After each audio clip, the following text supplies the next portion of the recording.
Claire Briguet-Lamar, Aurélien Accard. Le gouvernement fait donc en partie marche arrière sur la suspension du dispositif MaPrimeRénov'. Le ministère du Logement l'a confirmé hier. Le dispositif d'aide est finalement maintenu pour les travaux isolés. Bonjour Olivier Saleron. Bonjour. Vous êtes le président de la Fédération française du bâtiment, la FFB, qui était vent debout depuis l'annonce du gouvernement de suspendre MaPrimeRénov'. Vous êtes satisfait de l'annonce d'hier ? Oui, nous sommes satisfaits. C'était surtout la première revendication des artisans, parce qu'il y a 10 jours, cette annonce de l'arrêt brutal de MaPrimeRénov', à la fois de la rénovation des monogestes, c'est-à-dire travaux par travaux, mais aussi de rénovation globale, vraiment a exaspéré l'ensemble de nos artisans et entrepreneurs. Alors justement, pour qu'on comprenne bien, c'est quoi les travaux qui restent éligibles à MaPrimeRénov' d'après les toutes dernières règles donc édictées hier? C'est quoi ces monogestes ou ces travaux isolés?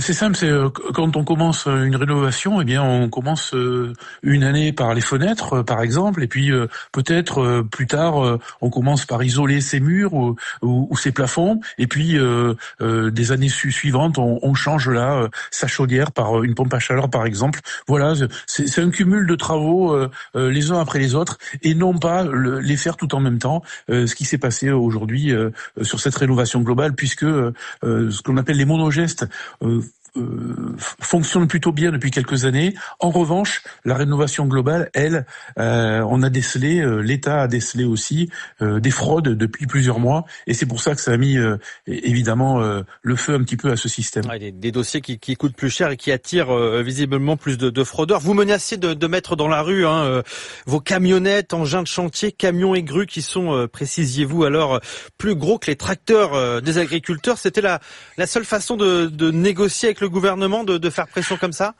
Je crois que dans le bâtiment, ça suffit. Les crises s'enchaînent, c'est-à-dire que la crise du bâtiment neuf, de la construction neuve.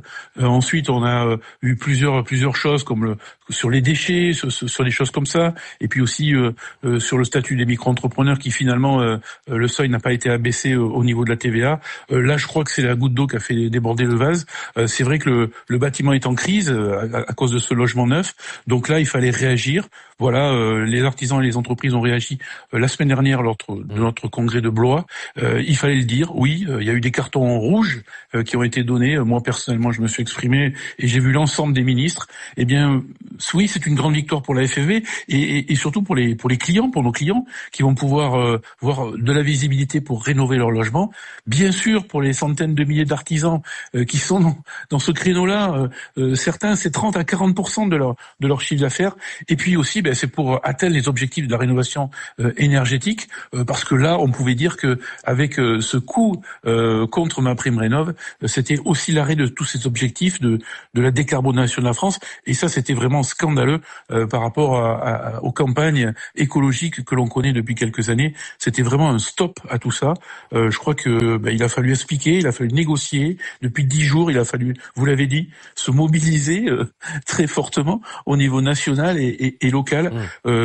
Ça y est, déjà hier encore, nos adhérents, nos présidents de département dans les 100 départements ont contacté leur préfet justement pour commencer à informer de manifestations de rue. Cette annonce hier soir finalement a commencé à rassurer tout le monde. Ouais. Et nous espérons d'ailleurs que tout à l'heure, parce que commencer à rassurer, ça veut dire que vous levez vos menaces de mobilisation qui étaient prévues pour le tout début du mois de juillet. Écoutez, ça a été des annonces plus ou moins officielles qui sont passées dans la presse. Donc nous avons réagi avec une grande satisfaction, une grande victoire pour notre fédération du bâtiment, bien sûr, avec cette mobilisation. Mais attention, la réunion, elle a lieu tout à l'heure dans la matinée interministérielle, et c'est là que officiellement nous aurons les conditions. Et là, bien sûr, on a l'habitude de quelques entourloupes, quelques entourloupes dans le bâtiment. On va se méfier. Et puis on avait d'autres demandes qui aussi, semble-t-il, vont dans le même sens. Donc oui, il est possible que cette mobilisation soit vigilante, mais en tout cas qu'on parle plus peut-être peut-être, je dis bien, de descendre dans la rue. Un dernier mot quand même sur MaPrimeRénov'. Le gouvernement a réexpliqué d'ailleurs qu'il voulait lutter contre l'explosion de la fraude, remettre le système d'aplomb. Il y avait des soucis importants. C'est vrai aussi, et c'est enfin reconnu par le gouvernement, que l'enveloppe prévue pour MaPrimeRénov' n'aurait sans doute pas été suffisante pour cette année 2025. Est-ce que finalement c'est quand même pas si mal de remettre à plat le système? Oui, mais tout à fait. Alors, sur ces rénovations globales, c'est là que le gouvernement a décelé de la fraude. Nous, ça fait 1 an et demi que l'on prévient que là-dessus, il a été créé un intermédiaire. Eh bien, 10%, 12% de ces intermédiaires sont de gros fraudeurs qui agissent sur la France entière. Eh bien, là-dessus, sur les rénovations globales, qui ont entraîné des fraudeurs, le gel va être effectif alors, heureusement, quand même, on a une date de fin, ça y est. Ça aussi, c'est positif. Le 15 septembre, tout reprendra. Mais ça va être le temps de résorber tout ce qu'il y a, l'important stock des travaux et de traquer la fraude. Et la FFB s'est toujours mobilisée à accompagner justement l'organisme qui contrôle tout ça pour faciliter ce traitement. Et justement, nous allons aussi renforcer la lutte contre la fraude avec eux. Et ça, je crois que c'est rassurant. Merci beaucoup Olivier Saleron, satisfaction et vigilance. Donc si je résume vos propos ce matin, président de la Fédération française du bâtiment.